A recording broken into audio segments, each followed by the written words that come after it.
Right, we'll start. We'll start that again. I'm really, really sorry, folks. The live chat wasn't working for some reason, and I couldn't figure out how to get it working. Anyway, doesn't matter. Bigger issues to talk about.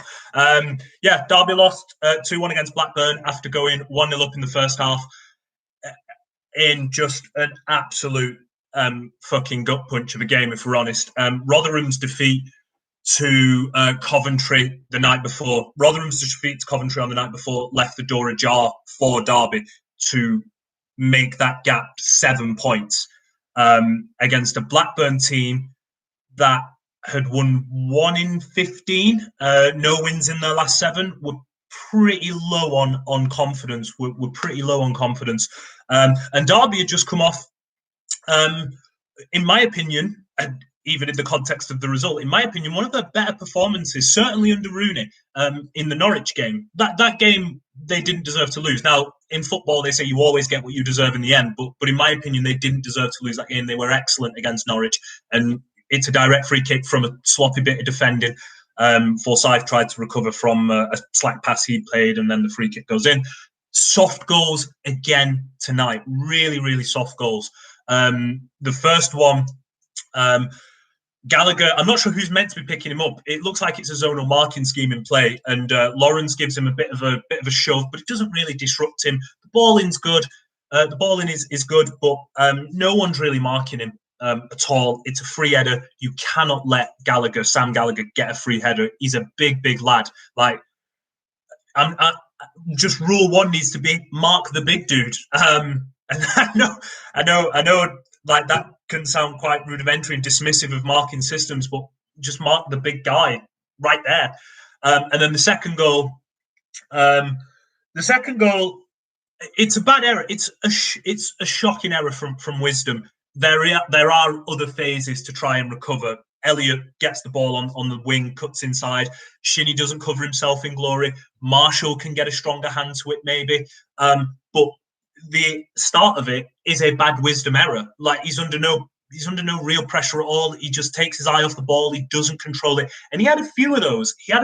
Where he was iffy with his control. And him and Matt Clark, in my opinion, didn't play that well. They had a period in the middle of the game where they settled, but that was mainly because Blackburn were on the back foot and they didn't really have to defend that much. Now, when they did it well. But when Blackburn were on the front foot, I felt Wisdom and Clark struggled a little bit, a lot, if I'm honest.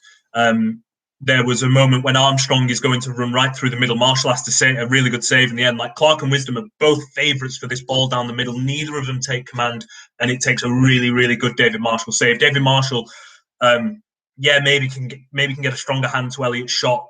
He pulled off 3 really, really good saves to keep Derby in the game. I thought Nathan Byrne had one of his poorer defensive displays.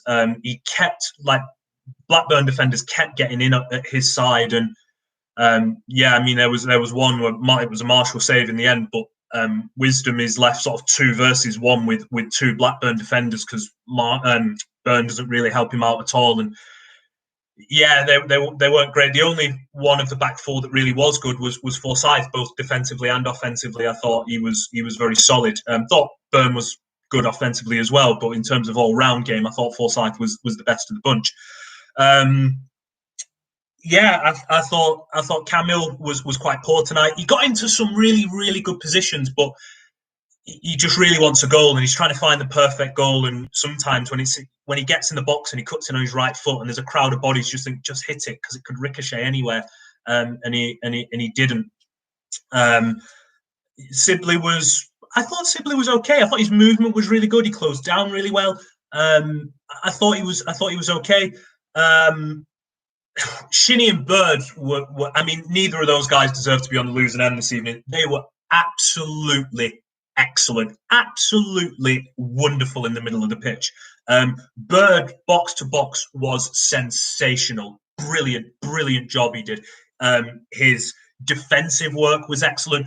Passing forward, like every time he got the ball, he wanted to go forward with the ball. Really, really good stuff. Started some brilliant moves. He was wonderful. Brilliant performance. Shinnie's always brilliant. He's always really, really good. he was just good again. Really, really good quick feet, pushing up the pitch and work some excellent chances for Derby as well. And it's his cross that, really, really good goal that Derby get. His cross, Lawrence across the front post and heads in. And Shinnie was kind of in and around that position on the edge of Blackburn's box all the time. And his defensive work can never be questioned. Excellent. Patrick Roberts, I thought, was bright. He was lively. He had one massive chance where you're thinking, it's an amazing run. He comes in from the right and he dribbles past about 5 would-be tacklers. And he gets in the box and you're just thinking, hit it. And he doesn't. And he had chances earlier in the game to use his right foot and he turned them down. And if he had more confidence in that right foot, sometimes you think you've just got to hit the ball, man. Just hit the ball. And he doesn't. He turns it down. He passes that up. And these are chances that they're all just not converting. They're all turning down the chance to shoot. Lawrence had a couple of free kicks. Burn hits the post off a Lawrence free kick. Lawrence has an effort from 25 yards that goes over. Free kick that goes well over. Kazim Richards has a couple of good headers, a couple of really, really good stops from the Blackburn goalkeeper. You reckon Kazim Richards has got to put one of those away. But the goals, it's the goals they concede. It's the goals they concede that are just maddening, because it isn't like they're getting carved open when they concede these goals. It isn't like Blackburn had to work really, really hard for these goals. And that's the bit that really, really hurts, because they were in control. Derby were in control, and they give away poor goals to give away against Reading, poor goal to give away against Norwich, poor goals again this evening. If this team go down, and let's not bullshit ourselves and think that they will stay up, because they are where they are on merit, bad merit, but let's not kid ourselves and be like they absolutely 100%, million% foregone conclusion are going to stay up.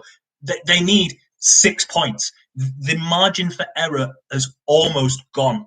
They need 6 points in my estimation. 7, let's call it 7. But they need 2 wins from somewhere. And these games are winnable.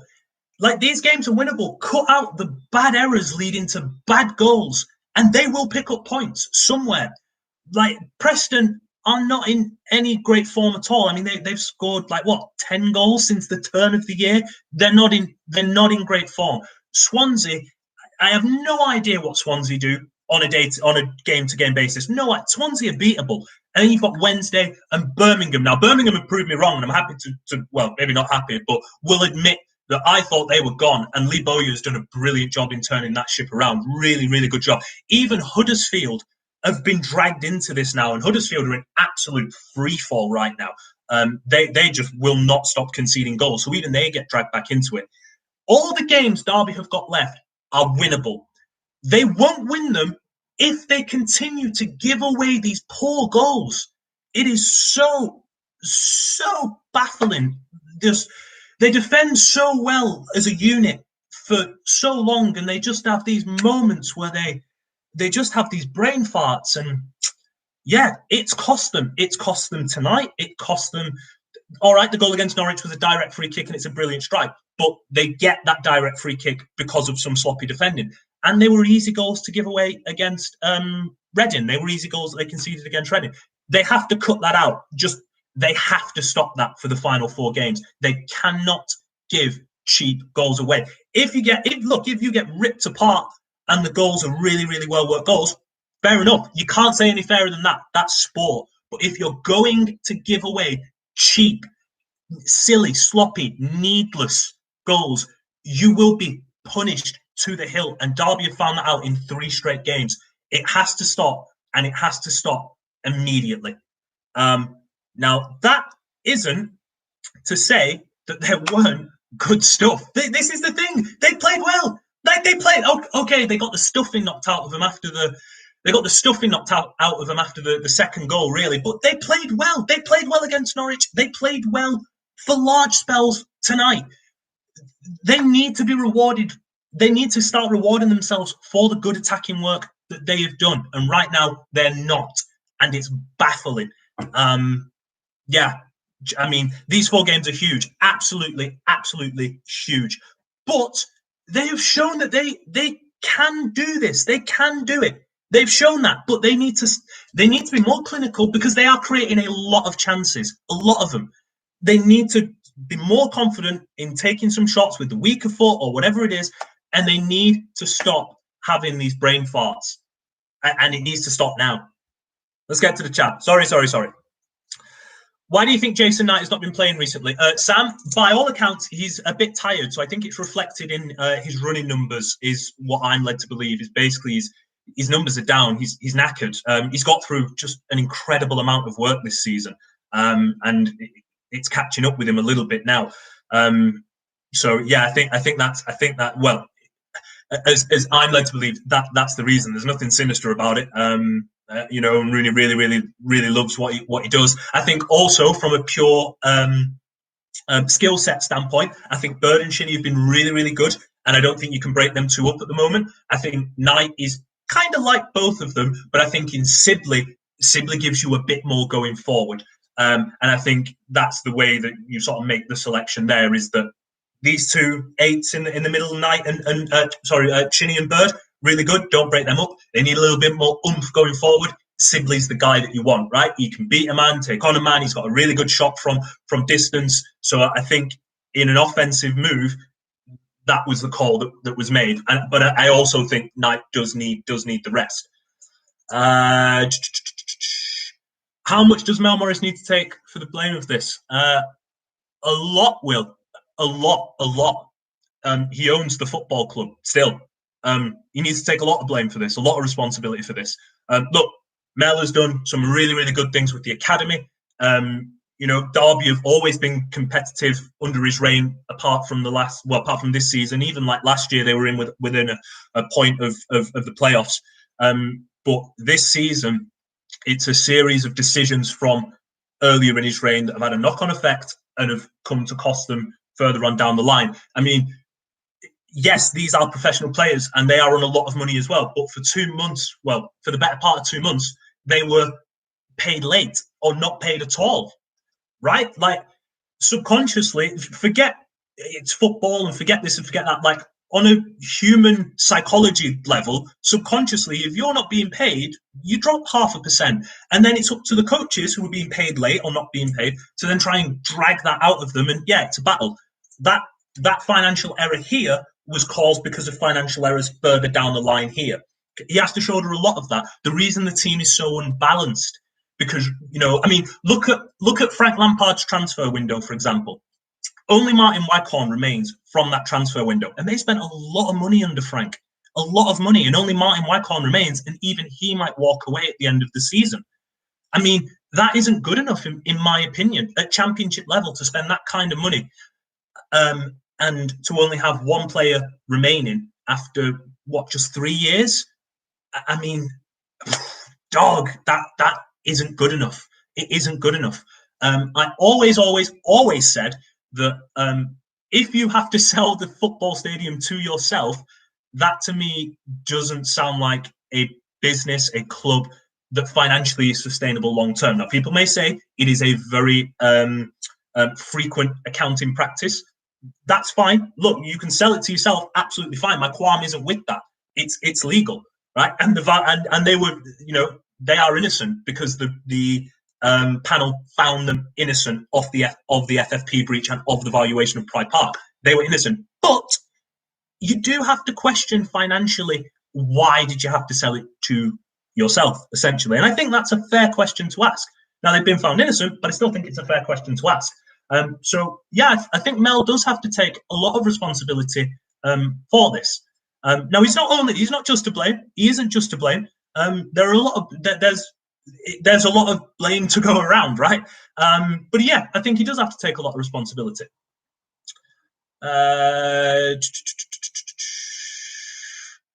Should have had a penalty.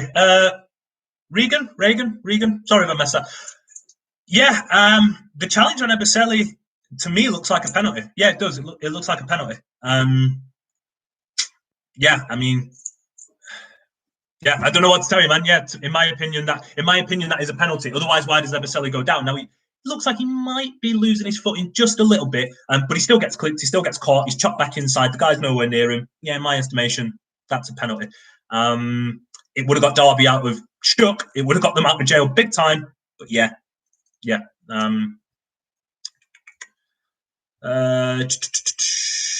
What else we got here? Yeah, Derby can't convert chances. No, they can't. They can't convert their chances. But this isn't a new problem. This isn't a new problem under Rooney. This isn't even a new problem to this season. This was a problem last season. This was. I remember sitting. I can't remember after what game it was. Might have been It was the Millwall defeat at home last season, 1-0. And I remember Philip being asked, what he wants in the January transfer window. And he just said, deadpan, goals. I need goals and creativity. And that was December 2019. Like, we're now in April 2021 and they still lack goals from all over the pitch. Now, injuries have had an enormous impact. Of course they have. But they lack goals. They've lacked goals now for nearly 18 months. They need to be more clinical. They need strikers who can put their chances away. Can't agree. Forsyth passing was atrocious all game. I don't think it was atrocious all game. I don't think it was atrocious. I'm not saying that he was Marcelo out there, and I don't think it was all game. He had some sticky moments, sure, but across the back four, I thought he was Derby's most consistent defender. I like Eberseli, but strange to bring him on for Lawrence. Sam, yes, I'm glad you raised this. I missed this in my earlier in the show. So it looked like Lawrence had either got cramp or picked up a knock. Either way, he wasn't moving particularly freely. Now, to bring Eberseli on up front is weird. I mean, he's played at winger a little bit for the academy from time to time. Obviously, he's sort of now tucked in and converted at right back. I guess the logic is he's really, really fast and will press just ferociously. But I mean, it just says a lot about where the squad is at, that you need one goal and Fest is the guy that you turn to. And I think it's unfortunate because he wasn't put in a position to succeed. But Rooney needed something, and I guess that's the something he opted for. But I don't think Festi was put in a position to succeed. Did all right, to be honest. He did fine. Like, for what he was given, for the hand he was dealt, he did okay. But it's not... in an ideal world, that's not where you want to be going when you need a goal for a point. You don't want to be going to an academy right back who's had one league appearance. And those are the levels right now that Derby are at because of recruitment, because of injuries. That's where they're at. Bird is poor. Mecco, Bird has had a inconsistent season, which has been on the poorer end of things, in my opinion. Fair. Tonight, he was excellent, and I will die on this hill. Tonight, he was maybe their best player with Shinnie. In fact, they would let's bundle them together. They would comb Derby man of the matches. He might not have developed in the way we would have expected or liked this season. That's a fair critique. I'll accept that. I think too often at times he's looked to play sideways or backwards, and I think too often he's maybe been caught defensively. That was not the case tonight. It wasn't the case against Norwich either. For 2 games, he's been absolutely outstanding. And I challenge anyone to think that he was poor in the last 2 games. I think he's been brilliant. If we stay up, we need more strikers. Adam, if we stay up, we need more of everything. They need another proper winger. Ideally on the left. They need another proper winger. They need couple of strikers. They don't have a single centre-back contracted to next season. So let's say they get Mengi back. They need 3 new centre-backs. For longevity, they kind of need to find Craig Forsyth's replacement at left-back. Now, I expect at some point this next season to be a proper changing of the guard where Buchanan cements himself there long-term. But then they need an answer behind him. They need... if this version of Max Bird continues, they don't need a deep creative player.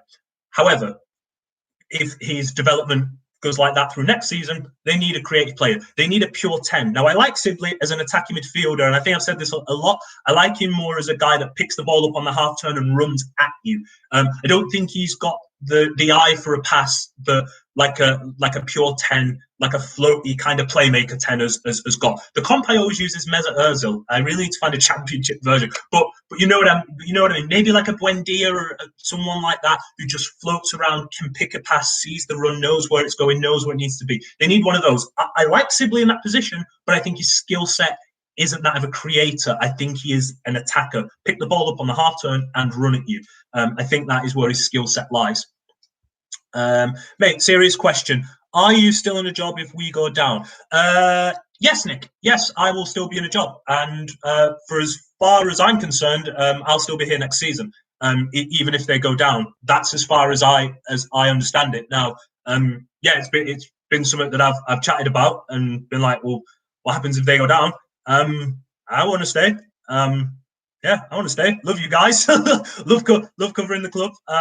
And I think from and no one likes to talk about the pure business side of things, but I think in terms of the content that I've produced on the club, and I think that you guys all like it, you guys and girls all like it. I think I've shown my bosses at least that there is a demand, even if Derby are in League One, that you guys will carry on reading and carry on joining in with me. So I don't see any reason right now why I wouldn't be here. Now, that's not my call ultimately, but I'll fight to make sure I'm here.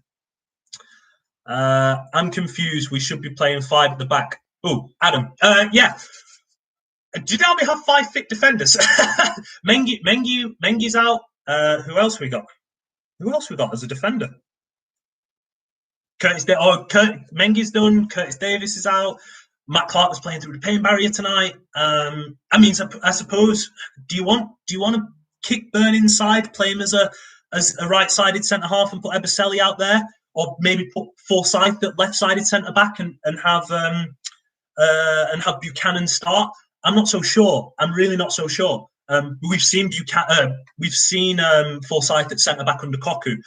Didn't really work. So I'm not so sure.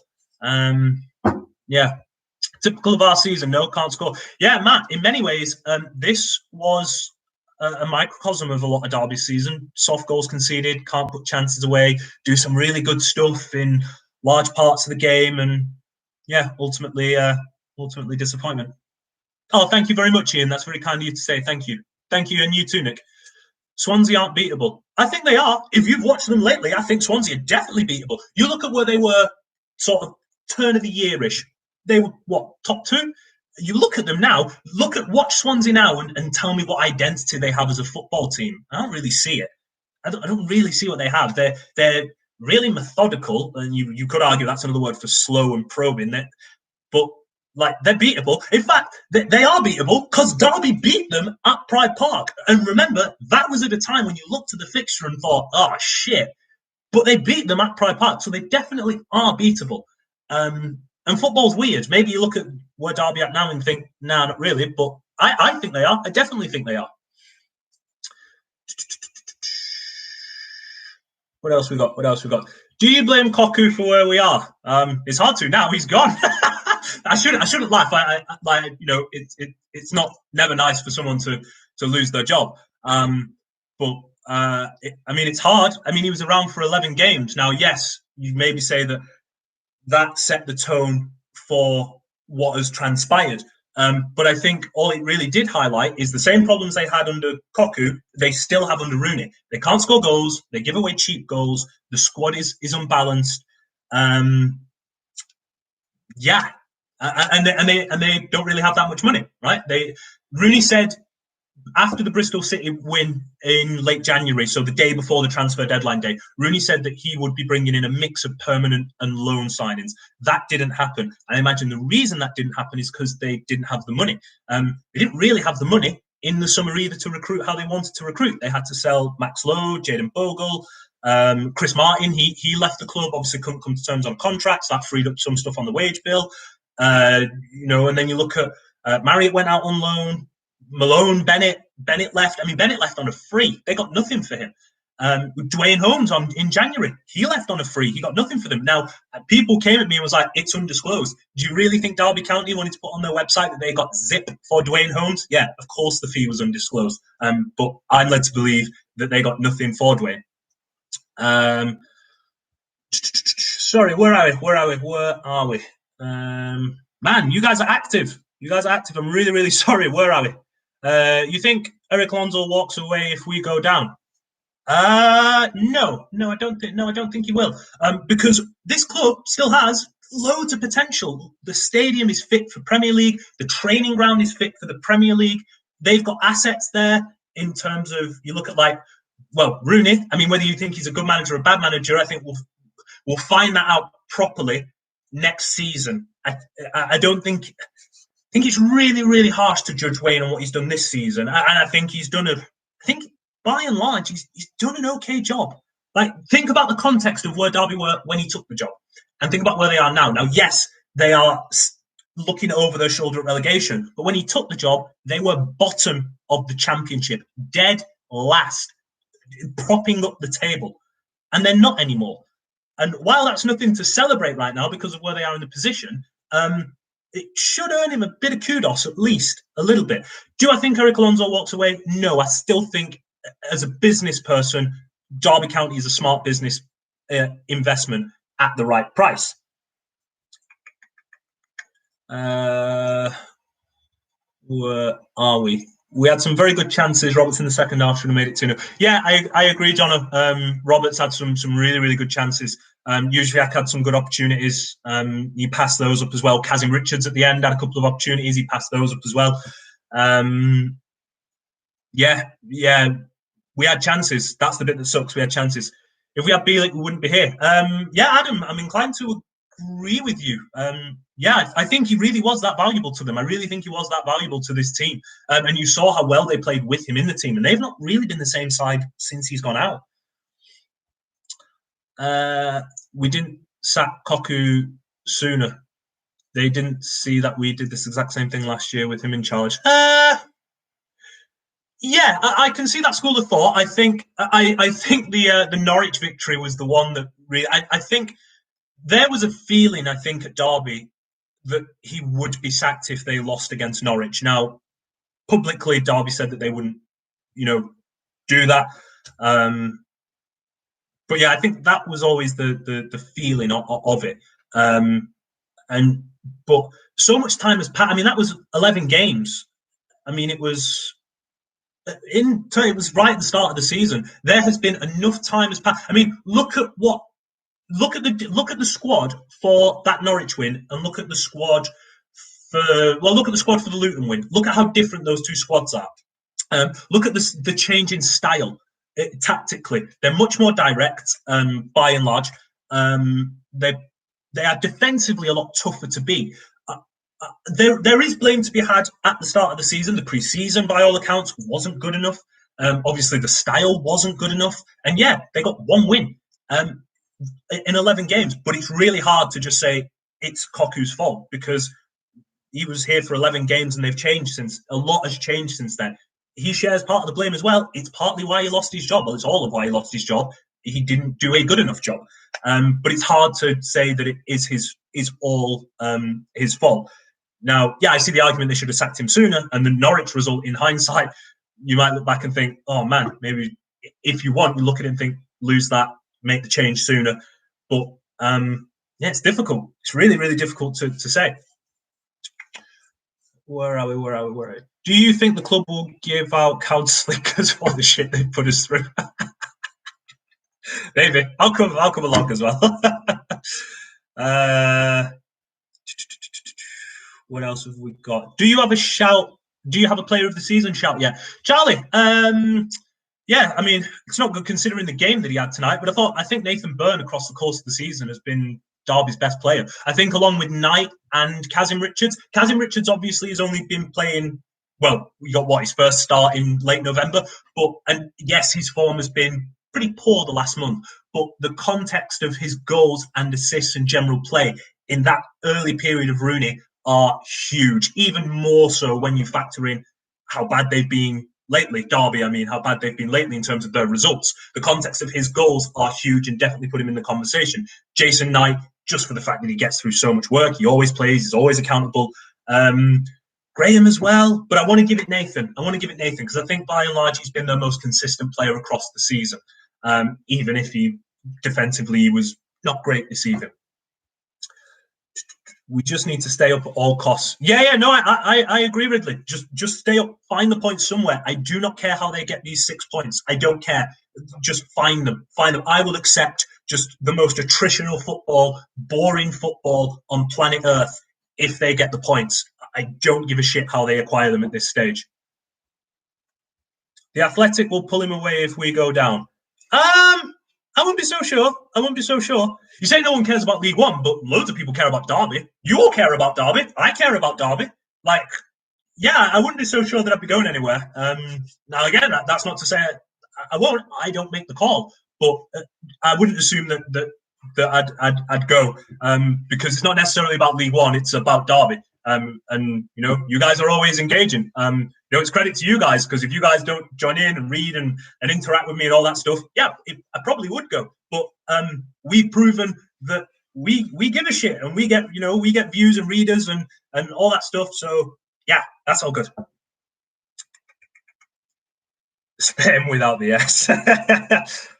If Derby get relegated, is the squad good enough to challenge and get back up? Liam, that is an excellent question, but one I don't think we can answer right now, because if Derby go down, you have to look at what assets they've got in terms of, you look at someone like Tom Lawrence and Camille, you look at someone like Nathan, even David Marshall. These are all players that could play in the Championship.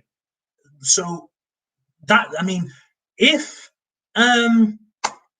if they go down, it's hard because that squad might not be the same squad. They've already got a lot of players leaving, and if they go down, even more might leave. So it's so hard to say. It's really difficult to say, mate. Hi, Ryan. It's Jason from the Rams Review Podcast. Hope you're well. I'm not. Going to upset a few, but his result today so bad. I predicted a loss, expected a result versus Press. I think the result is bad. I think the result is bad because Blackburn aren't in great form. They'd won, 1 in 15? No wins in their last 7? They were there. Derby had them. And then they went 1-0 up. And at that point, you think, take them. And they didn't. So, I think, because expectations should change going into the game. You think, well, it's Blackburn, they're a good team. They're on bad form, but they're still a good team. But, they're a good team in bad form, really bad form. Then they go 1-0 down. This is a bad result. So, sorry, man. What else we got? Last couple, because, man, we've been here over half an hour. Hi from Dublin. Hello, Jim. Was making nightclub captain a sign of Rooney's inexperience as manager? I cannot understand that decision. This is interesting, actually.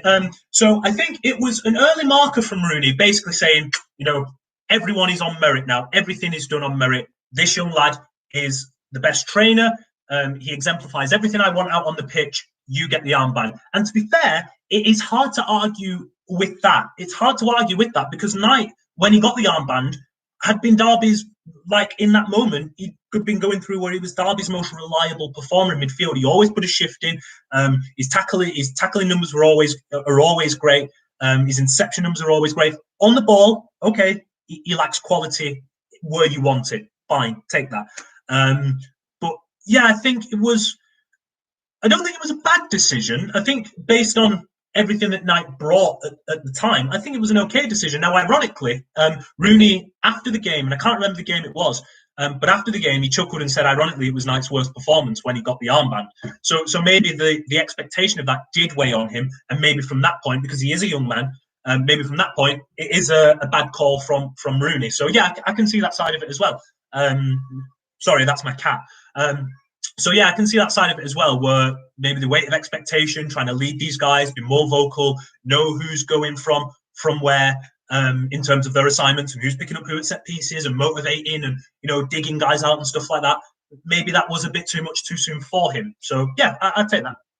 No, sorry, Matt. The presser was done live today, and because the game got moved back a day, I've had to cover this from home. So check out Steve Nicholson for fallout from the game.